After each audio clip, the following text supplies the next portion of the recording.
Hello everyone, मैं ब्रजेश कुमार अपने YouTube channel GK by Brajesh पे आपका स्वागत करता हूं। दोस्तों, आज आपकी जीके जीएस की 11वीं क्लास है। इससे पहले हम लोगों ने 10 क्लासेस कर रखी हैं, तो उम्मीद है कि आप लोगों ने सभी क्लासेस देखी होंगी। तो चलिए डिस्कस करते हैं कौन कौन से इंपॉर्टेंट एग्जाम हैं और जिसको लेकर हम लोग यहाँ पर चीज़ों की प्रैक्टिस कर रहे हैं। तो देखिए, अभी आपका पीसीएस होना है, आरओ होना है, बीओ होना है। हालांकि एग्ज़ाम सभी होने हैं जो मैंने इस पर लिख रखे हैं। यूपीपी के फॉर्म आप लोगों ने मतलब कि एग्ज़ाम देना है। यूपीएसआई का फॉर्म भर रखे हैं, मार्च में है। यूपी होमगार्ड का परीक्षा है, जूनियर असिस्टेंट का आपको बहुत जल्द एग्ज़ाम होने वाला है। लेखपाल के फॉर्म ऑलमोस्ट ख़त्म हो गए जो जैसा मुझे याद है। SSC CGL CHSL group D CPO SI railway NTPC का बीपीएससी एमपीएससी और सभी जो एग्ज़ाम हैं एनडीए का हो गया, आपका सीडीएस हो गया है ना, सब जगहों पर ये जीके जीएस के काम आएंगे। अब मन में आएगा सर यूपी होमगार्ड में भी आ सकता है, जीके जीएस ओ सॉरी एनडीए सीडीएस में आ सकता है, कैसे? चलिए डिस्कस करते हैं। पहला प्रश्न बताइए। अब ये प्रश्न किस एग्जाम में नहीं पूछा जा सकता। अगर आपको लगता है नहीं सर हमारे एग्जाम में नहीं आएगा, तो आप आंसर करके बता दीजिए कि अकबर का जन्म कहाँ हुआ था, सॉरी कब हुआ था। 15 अगस्त 42, 15 सितंबर, 15 अक्टूबर। अब ईयर सेम दे दिए हैं, मंथ चेंज कर दिया गया है यहाँ पर, ठीक है। तो यहाँ पर क्या हो जाएगा आंसर? चलिए इसको रेटेड मोड में कर लेते हैं। तो पहला है कि भाई 15 अक्टूबर 1542 को जलालुद्दीन मोहम्मद अकबर इनका नाम था। 15 अक्टूबर 42 को सिंध के अमरकोट में राणा वीरसाल के महल में हुआ था। उनके पिता हुमायूं शेरशाह सूरी के पराजित होकर निर्वासित जीवन बिता रहे थे। अकबर की माता हमीदा बानो बेगम थी। उनको मुगल वंश का तीसरा शासक था। देखो, बाबर, हुमायूं, अकबर, जहांगीर, है ना, फिर शाहजहां, औरंगजेब, है ना, इस तरह से याद रख लेना। ये आपसे पूछा जा सकता है, क्लियर? ये जो इम्पोर्टेंट है। अगला, तो 1556 से 1605, देखो इतना लंबा शासन किया। 1556 में जब आता है तो ये पानीपत का सेकंड युद्ध लड़ते हैं। पानीपत का सेकंड वॉर लड़ते हैं, है ना, जिसमें क्या नाम है, अकबर और हेमू के बीच में, अकबर और हेमू के बीच में, ये याद रखिएगा। 1526 में पहला होता है बाबर और इब्राहिम लोदी के बीच में पानीपत का, और दूसरा ये होता है, क्लियर। और अकबर ने दीन इलाही धर्म चलाया था। 18 लोग ही जुड़े थे इसमें, सभी धर्मों का समावेश था। और बीरबल पहला हिंदू शासक था जिसने ये शासक कहेंगे या कह सकते हो व्यक्ति कहेंगे, क्योंकि वो तो अकबर के उसमें थे अंदर में, तो शासक तो नहीं कहेंगे, पर उन्होंने यहाँ पर जुड़ा था, ठीक है। चलिए आगे बात करते हैं। भारतीय राष्ट्रीय कांग्रेस के पहले मुस्लिम अध्यक्ष कौन थे? देखिए, एक व्यक्ति था एओ ह्यूम, ऑक्टेवियन ओलियन ह्यूम करके इसका नाम था। ये मान के चलो आज के समय का आईएएस अधिकारी टाइप का व्यक्ति था, ठीक है। वो जब रिटायर होता है या उसके बाद उसने किया 1885 में एक लोगों को मिलकर एक समिति, मतलब समिति का एक ग्रुप बनाया जिसको हमने कांग्रेस कहा, है ना।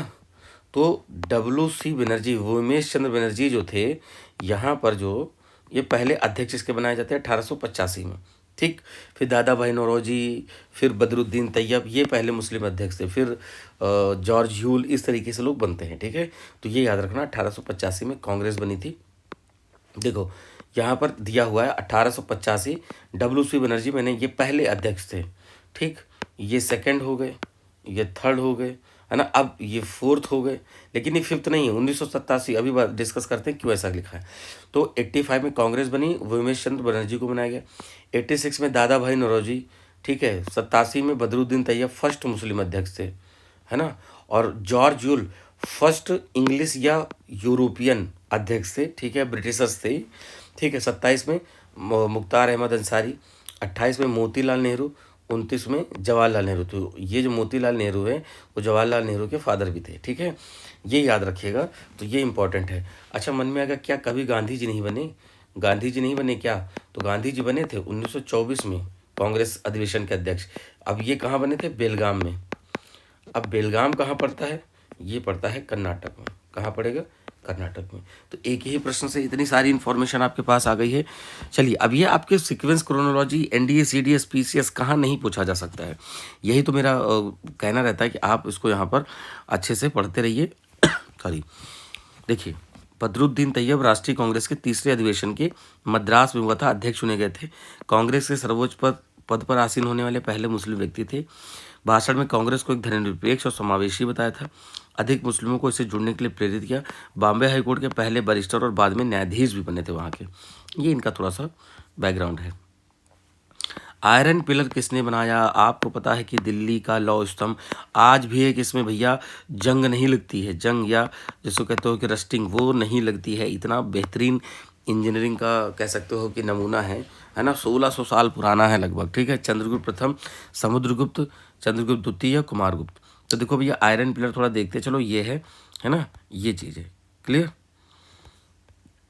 तो अब देखो यहाँ पर बात करते हैं। दिल्ली के कुतुब मीनार परिसर में प्रसिद्ध लौह स्तंभ का निर्माण गुप्त सम्राट चंद्रगुप्त द्वितीय, जिन्हें हम विक्रमादित्य के नाम से जानते हैं, 4वीं-5वीं शताब्दी में कराया गया था, जिसकी हाइट 7.21 मीटर है।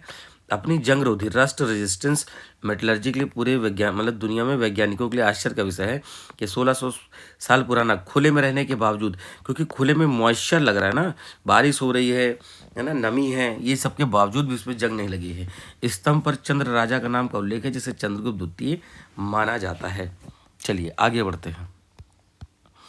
कॉन्स्टिट्यूशन के पार्ट 9 में किसका वर्णन है? पंचायत, निर्वाचन, राजभाषा, आपात उपबंध।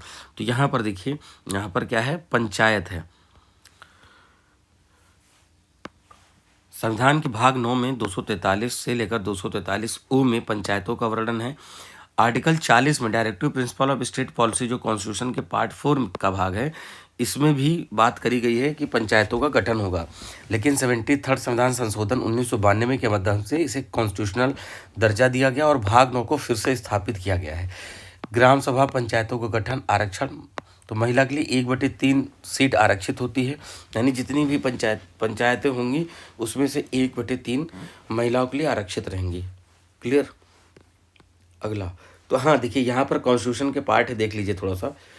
अब ये पार्ट है, ये सब्जेक्ट, और ये कहाँ से कहाँ तक। यूनियन एंड इट्स टेरिटरी, राज्य और उसके संघ, 1 से लेकर 4 आर्टिकल। नागरिकता है 5 से 11 में। फंडामेंटल राइट 12 से 35। फिर ये directive principle of state policy 36 से 51। अब देखो पार्ट इधर सारे लिखे हुए हैं। पार्ट 5 फंडामेंटल ड्यूटीज़, ये स्वर्ण सिंह कमेटी के आधार पर 1976 में ये जोड़े गए थे, ठीक है। फिर यूनियन 52 से 51, जिसमें संसद में पढ़ते हो, लोकसभा, राज्यसभा, ये यूनियन वाले पार्ट 5 में आता है। छठे में स्टेट आता है, स्टेट लेजिस्लेटिव असेंबली, काउंसिल, विधानमंडल, गवर्नर, सीएम, ये सब आते हैं इसमें। फिर state in the part B of the schedule, तो ये रिप्लेस कर दिया गया था, 7वां हटा दिया गया है, निरसित कर दिया गया है। 8वें में यूटी है, 9वें में पंचायत है। अभी देखो जिसमें ए भी जोड़ा गया है, ठीक है, म्यूनसिपालिटीज़, कोऑपरेटिव सोसाइटीज़, है ना, शेड्यूल ट्राइब एरियाज। तो ये पूरी लिस्ट है, आप इसको देख लो, मैं स्क्रीनशॉट के लिए आपको समय दे दूंगा, आप स्क्रीनशॉट ले सकते हो। ये पूरे 22 भाग हैं, है ना। यहाँ पर जो इम्पोर्टेंट पूछे जाते हैं, आपसे पूछा जाता है इलेक्शन, ठीक है। ऑल इंडिया सर्विसेज होगा आपका 14 में, है ना, services under the state and in all India services है। फिर ट्रिब्यूनल से अधिकरण है। इलेक्शन है आपका 15 में। 16 में special provision for certain classes. 17 में लैंग्वेज। 18 इमरजेंसी। 19वां मिसलेनियस है। और 20 में कॉन्स्टिट्यूशनल अमेंडमेंट, संविधान संशोधन की बात पार्ट 20 में करी जाती है। तो ये बहुत इंपॉर्टेंट है जो हमने यहाँ पर डिस्कस किया है। बाकी 22 भाग हैं, आपको याद तो पूरे रखने चाहिए। अगला है स्वतंत्र भारत की पहली, कह सकते हो कि जो इंडिपेंडेंट पॉलिसी है, इंडस्ट्रियल पॉलिसी है, वो 1448, 1946, 1947, 48 कब करी गई थी? तो भाई जब देश आज़ाद होगा तभी तो करेंगे स्वतंत्र भारत में। तो 6 अप्रैल 1948 को केंद्रीय उद्योग और वाणिज्य मंत्री डॉक्टर श्यामा प्रसाद मुखर्जी ने स्वतंत्र भारत की पहली औद्योगिक नीति की घोषणा करी। यह एक मिक्स्ड इकोनॉमी के रूप में परिभाषित किया। देखो, एक होता है हम लोगों के पास, एक जो कह सकते हो कि एक आपके पास कैपिटलिस्ट होते हैं और एक होते हैं सोशलिस्ट। तो पूंजीवादी और समाजवादी दोनों मिला के हम लोगों के यहाँ मिक्स्ड है। कैपिटलिस्ट प्रॉफिट देखते हैं, क्या देखते हैं? प्रॉफिट देखते हैं। सोशलिस्ट क्या देखते हैं? ये वेलफेयर देखते हैं कि भैया कितना वेलफेयर होगा। तो इंडिया वेलफेयर और इसके साथ दोनों चलता है। अब जैसे यूएसए है, यूएसए कैपिटलिस्ट हैं, लेकिन रशिया एक सोशलिस्ट कम्युनिस्ट, मतलब ऐसे तो है कम्युनिस्ट, लेकिन एक वो सोशलिज्म का ही एक प्रकार है, बट थोड़ा सा वो एक्सट्रीम कह सकते हो। जैसे चाइना, अब चाइना में सिंगल पार्टी ही काम कर रही है, लेकिन वो लोगों के वेलफेयर पे भी ध्यान दे रहे हैं, है ना, ये चीज़ है। इंडिया में नेता लोग अपना वेलफेयर कर रहे हैं, ठीक है, ये सब चलता रहेगा। फिलहाल हमें जानना है इंडिया मिक्स्ड इकॉनमी है। सबसे अधिक विषैली मछली कौन सी है? Star fish, cat fish, stone fish, dog fish. देखो स्टोन फिश है, ये स्टोन जैसी दिखती है।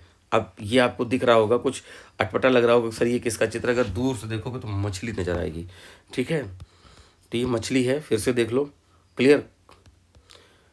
स्टोन फिश क्या है? देखो भैया, स्टोन फिश विश्व की सबसे जहरीली मछली है। समुद्र तल में पत्थरों के बीच खुद को छुपा लेती है ना।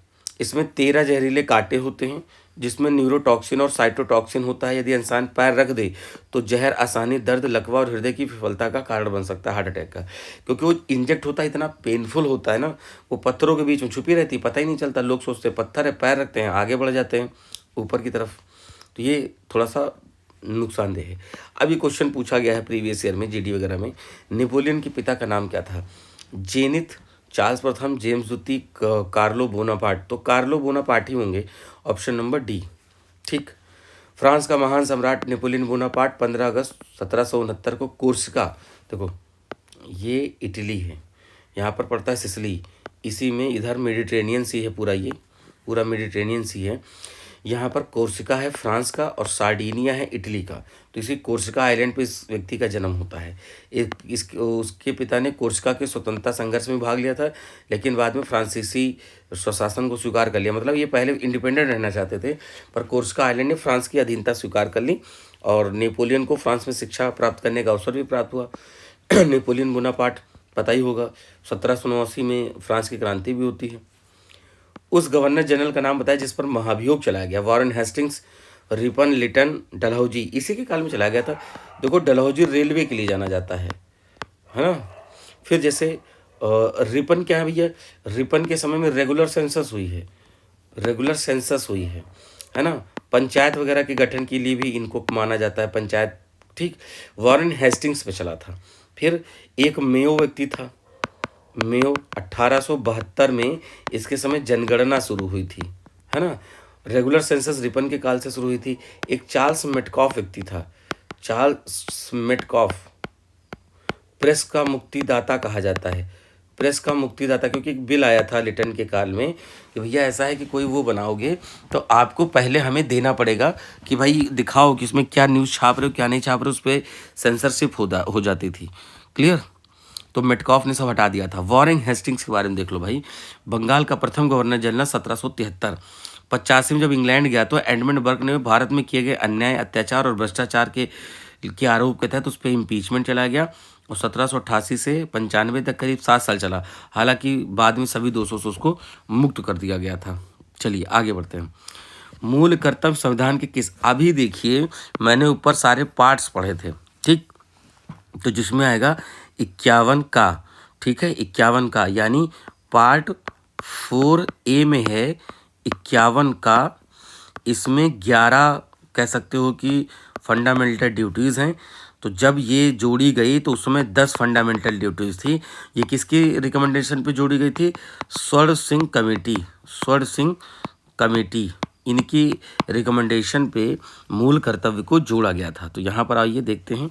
मूल कर्तव्य फंडामेंटल ड्यूटीज़ में, सॉरी, मूल संविधान में शामिल नहीं थे। देखो जिनके आगे ABCD कुछ भी लिखा होगा इसका मतलब वो पहले से नहीं थे, बाद में उन्हें ऐड किया गया है। तो 42 कॉन्स्टिट्यूशन अमेंडमेंट 1976 के द्वारा स्वर्णिम समिति की सिफारिश पे जोड़ा गया था। भाग 4A आर्टिकल 51A में है 10 कर्तव्य थे। 86वें संविधान संशोधन 2002 के माध्यम से 11वां कर्तव्य जोड़ा गया। स्वर्ण सिंह समिति याद रखिएगा, ये मैंने बता दिया है। तो ये फंडामेंटल ड्यूटीज़ हैं, कुछ देख लीजिए कि क्या करना है ना। Defend country, analyse, respect ideals, promote harmony and civil protection, value of preserve rich heritage, इस तरह से सब दिया हुआ है, आप देख सकते हो। क्लियर। आगे बढ़ते हैं। झूमिंग खेती के लिए प्रचलित राज्य कौन सा है? देखो भैया झूमिंग में क्या होता है, ये मान लीजिए एरिया है। अब इस जगह पे लोग, इस जगह पे, इस जगह पे, इस जगह पे ऐसे लोग रह रहे हैं, ठीक। अब यहाँ के व्यक्तियों ने क्या किया, आसपास के सराउंडिंग को, पेड़ पौधों को काटा पीटा, जलाया और खेती किए, फिर ये आगे बढ़ गए, यही काम करे, फिर यही काम आगे, फिर यही काम आगे, ये झूमते रहते हैं और शिफ्ट भी करते रहते हैं। तो इसको बोलते हैं शिफ्टिंग कल्टीवेशन, स्थानांतरित कृषि। तो ये नागालैंड में, नॉर्थ ईस्ट में, वैसे तो सभी राज्यों में प्रचलित है नॉर्थ ईस्ट के, लेकिन नागालैंड में डोमिनेंट है, ठीक है। यहाँ पर देखो झूमिंग कल्टीवेशन, स्थानांतरित कृषि या स्लैश एंड बर्न। क्यों स्लैश एंड बर्न? पेड़ों को काटा, आपने जलाया, इस वजह से कहा जा रहा है। जंगल के एक हिस्से को काट कर जलाकर साफ करते हैं, कुछ वर्षों तक खेती करते हैं, मिट्टी की फर्टिलिटी घटने पर उस स्थान को छोड़कर दूसरे जंगल को साफ करते हैं। ठीक है, तो ये इसलिए कहते हैं झूमते रहते हैं ये चीज़। अब देखो इंडिया में कहाँ कहाँ झूमिंग कल्टिवेशन है वो आप देख लो किस नाम से जानते हैं। झूम हम नॉर्थ ईस्ट इंडिया में कहते हैं, वेवर और दयार बुंदेलखंड में, ठीक है, दीपा बस्तर एमपी और छत्तीसगढ़ भी कर सकते हो, छत्तीसगढ़ में लिख दे रहा हूँ, ज़रा और एरका सदर्न स्टेट, बत्रा साउथ राजस्थान में, पोडू आंध्र प्रदेश में, कुमारी केरला में, कमांग विंगा धावी उड़ीसा में। तो ये झूमिंग कल्टिवेशन आपसे मिलाने को आ सकता है, अच्छे से इसको याद कर लीजिए। अब देखो थोड़ा वर्ड में भी देख लेते हैं, shifting cultivation in the world. तो म्यांमार में तुंग्या, श्रीलंका चिन्ना, थाईलैंड में तमराई, जावा इंडोनेशिया मलेशिया में लदांग और हुमा, फिलीपींस में कैंगिंग, युगांडा जाम्बिया जिम्बाब्वे चटमिनी, ब्राज़ील में रोका, वेनेजुएला में कोनको, मैक्सिको में मिलिया, वियतनाम लाओस में रे, ग्वाटेमाला में कालिन, मेडागास्कर में तावी। ये नाम है, अच्छे से इसको पढ़ लीजिए। थोड़े से नाम और हैं, यूकाटन ग्वाटेमाला में मिल्पा है, मैक्सिको में कुमाइल है, वेस्टर्न अफ्रीका में लोगन है, इक्वेटोरियल अफ्रीकन कंट्री में फंग है, कांगो में मसोल है, जापान में करेन है, और सुमात्रा दुईमा, ये सुमात्रा इंडोनेशिया का ही आइलैंड है। ठीक, तो ये वर्ड की रही, स्क्रीनशॉट ले लीजिए, पीडीएफ में टेलीग्राम पे शेयर कर दूंगा, वहाँ से आप इसको डाउनलोड कर सकते हो। अगला है कनाडा का राष्ट्रीय खेल। कनाडा ठंडी होती है, बर्फ होती है, आइस हॉकी, सिंपल सा, इसमें ज़्यादा कोई डिस्कशन नहीं करना है, ये है क्लियर। तो आइस यहाँ पर आइस वाला ठंडी में, लैक्रोस गर्मी में खेला जाता है। इस तरीके से यहाँ पर ये इवेंट होता है कनाडा में। धौलावीरा भारत के किस राज्य में? देखिए एक हेरिटेज साइट है, गुजरात, राजस्थान, आंध्र प्रदेश, तमिलनाडु। तो देखो भैया ये सिंपल सा है, गुजरात में पड़ता है। इंडस वैली का एक महत्वपूर्ण स्थल है, कच्छ जिले के भचाऊ तालुका में है। ये अपने वाटर रिजर्वायर स्टेडियम 3 दुर्ग के लिए माना जाता है। देखो ये गुजरात है, ये गल्फ ऑफ कच्छ है, यहीं पर भरूच पड़ता है, ठीक है, यहीं पर है। 2021 में इसको यूनेस्को की हेरिटेज लिस्ट में शामिल कर लिया गया है। अगला, अशोक चक्र पाने वाली इसमें पहली महिला कौन है? अशोक चक्र की बात हो रही है, ठीक है। अमृता कौर, नीरजा भनोट, सुवा लक्ष्मी, ज्योति आर्या। देखो Neerja Bhanot Pan Am flight 73 में फ्लाइट अटेंडेंट थी। 5 सितंबर 1986 को कराची में आतंकवादियों के द्वारा विमान के अपहरण के दौरान सैकड़ों यात्रियों की जान बचाते हुए अपनी जान दे दी। भारत सरकार ने मरणोपरांत इन्हें सर्वोच्च शांति काल के सर्वोच्च वीरता पुरस्कार अशोक चक्र से नवाजा गया। देखो एक परमवीर चक्र होता है, परमवीर चक्र जब मिलता है युद्ध क्षेत्र में, जब युद्ध चल रहा हो और उसमें आपने साहस का परिचय दिया हो तब मिलता है। बाकी नागरिक पुरस्कार में, सिविलियन पुरस्कार में भारत रत्न मिलेगा आपको, सबसे हाईएस्ट सिविलियन अवार्ड। उससे नीचे होता है पद्म विभूषण, फिर पद्म भूषण और पद्म श्री। ये मैंने सीक्वेंस बता दिया। परमवीर चक्र सबसे युद्ध में दिया जाता है जब युद्ध चल रहा हो। क्या है? युद्ध चल रहा हो। लेकिन अशोक चक्र कब दिया जा रहा है? अशोक चक्र जब जब शांति हो और कहीं पर कोई डिस्प्यूट थोड़ा बहुत हो या किसी भी चीज़ को लेकर, वो वहाँ पर आपको अशोक चक्र दिया जाता है। क्लियर? मान लीजिए किसी ने, आप खाई में गिर गए, बस गिर गई, वहाँ पे आपको लोगों को बचाना है, तो उस समय जब आप साहस का परिचय दोगे वो अशोक चक्र मिलेगा, ठीक है। हालांकि जो ये विमान हाईजैक वाला हुआ था तो कोई युद्ध घोषित नहीं था, वो तो एक सडन सिचुएशन हुई थी, उसी के बिहाफ पे वो उन्होंने रिस्पॉन्ड किया था, नीरजा भनोट ने। अगला, ब्राह्मणों पर जजिया कर लगाने वाला पहला मुस्लिम शासक कौन था? मोहम्मद गोरी, तुगलक, जैनुल आबदीन, औरंगजेब। तो इसमें मुझे जो फिरोज शाह तुगलक की बात लग रही है, ठीक है।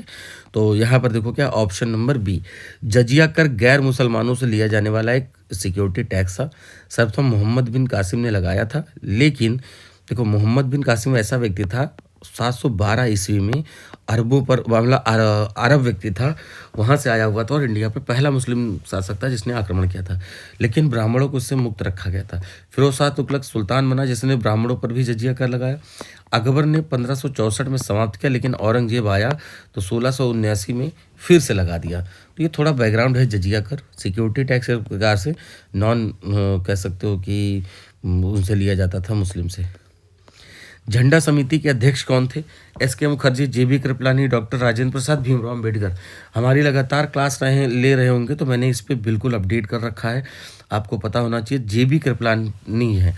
समानता जीबी कृपलानी को झंडा समिति का अध्यक्ष बताया जाता है, लेकिन जो तदर्थ समिति एडहॉक कमेटी के अध्यक्ष थे वो राजेंद्र प्रसाद थे।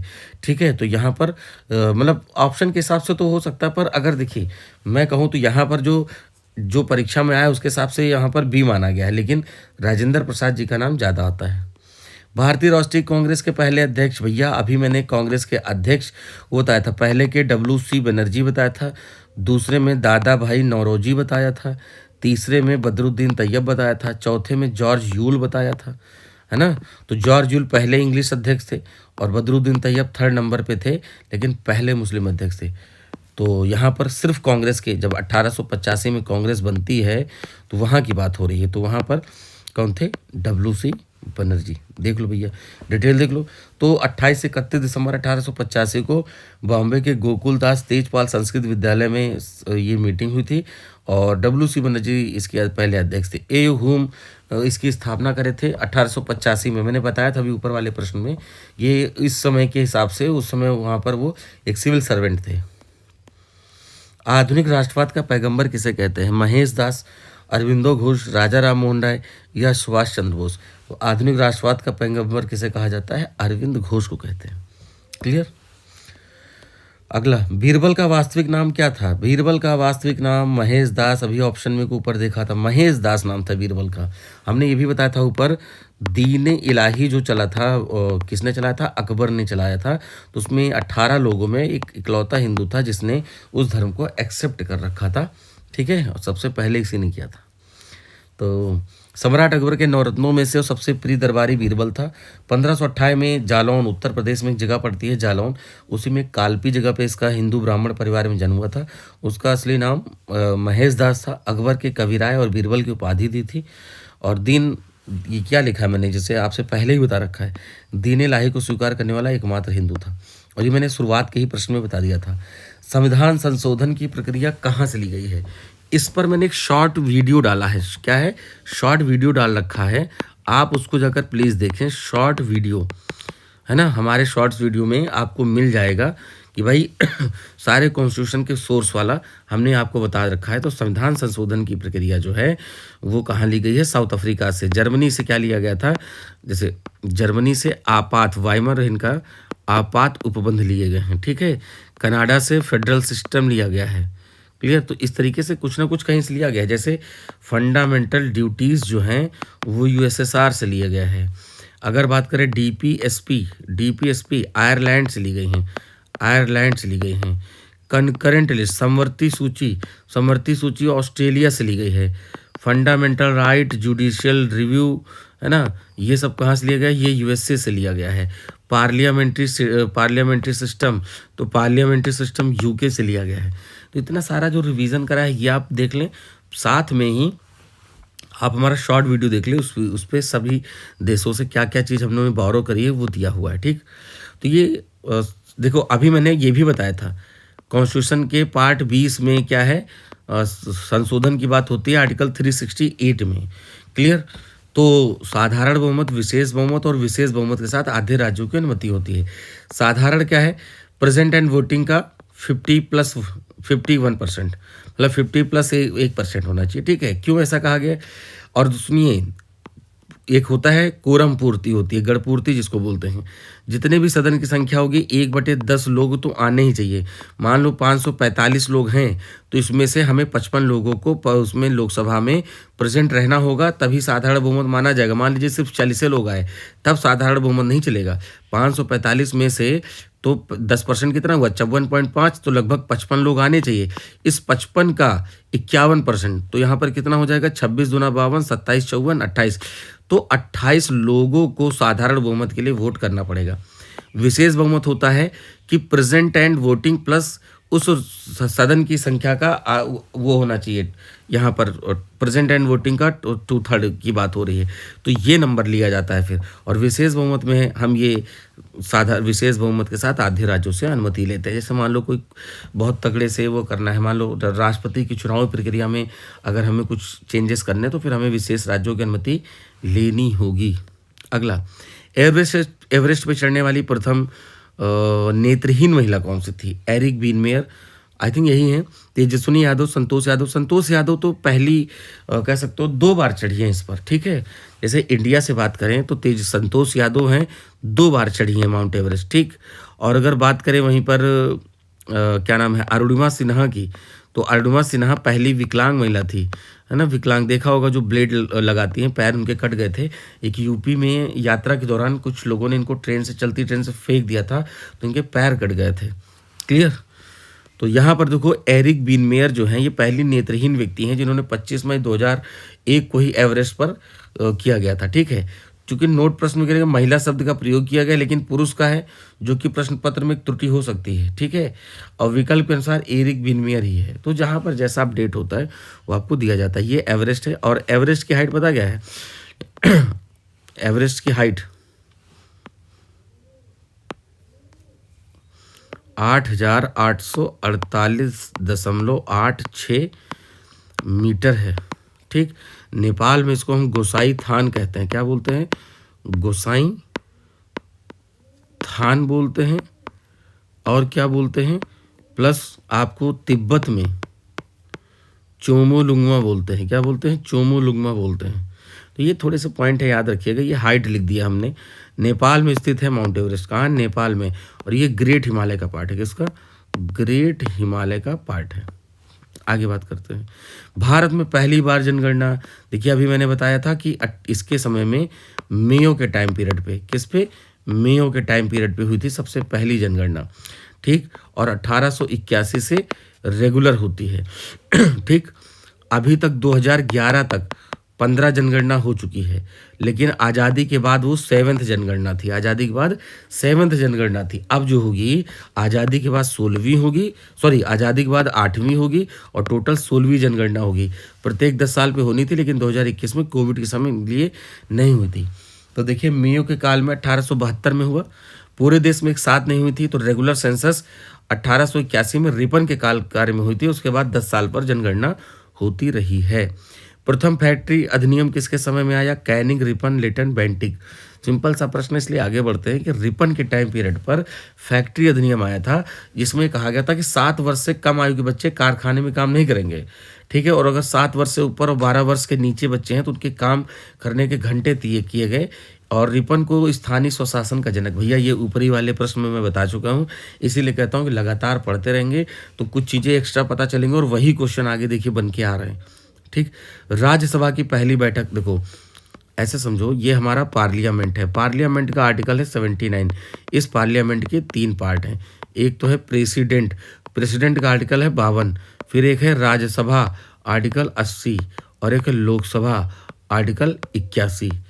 तो ये है आपका अपर हाउस, ये है लोअर हाउस, ये आपका फिक्स्ड है या परमानेंट है, ये नॉन परमानेंट है, क्लियर। तो ये उच्च सदन है, ये पॉइंट याद रखिएगा। राज्यसभा, तो यहाँ पर कह रहे हैं इसकी पहली बैठक कब हुई थी? तो पहली बैठक हुई थी 13 मई 1952 को हुई थी, क्लियर। चलिए, इसके पहले सभापति डॉक्टर सर्वपल्ली राधाकृष्णन थे। तो राज्यसभा में जो सभापति होते हैं वो वाइस प्रेसिडेंट एक्स ऑफिसर होते हैं, यानी पदेन अध्यक्ष जिसको कहा जाता है, कि जो उपराष्ट्रपति के पद पे बैठेगा वो राज्यसभा की अध्यक्षता करेगा ही करेगा।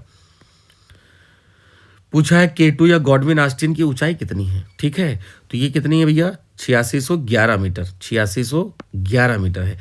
देखो, K2 को हम गॉडविन ऑस्टिन के नाम से जानते हैं। ये विश्व की दूसरी सबसे ऊंची चोटी है एवरेस्ट के बाद। इसकी ऊंचाई ये है।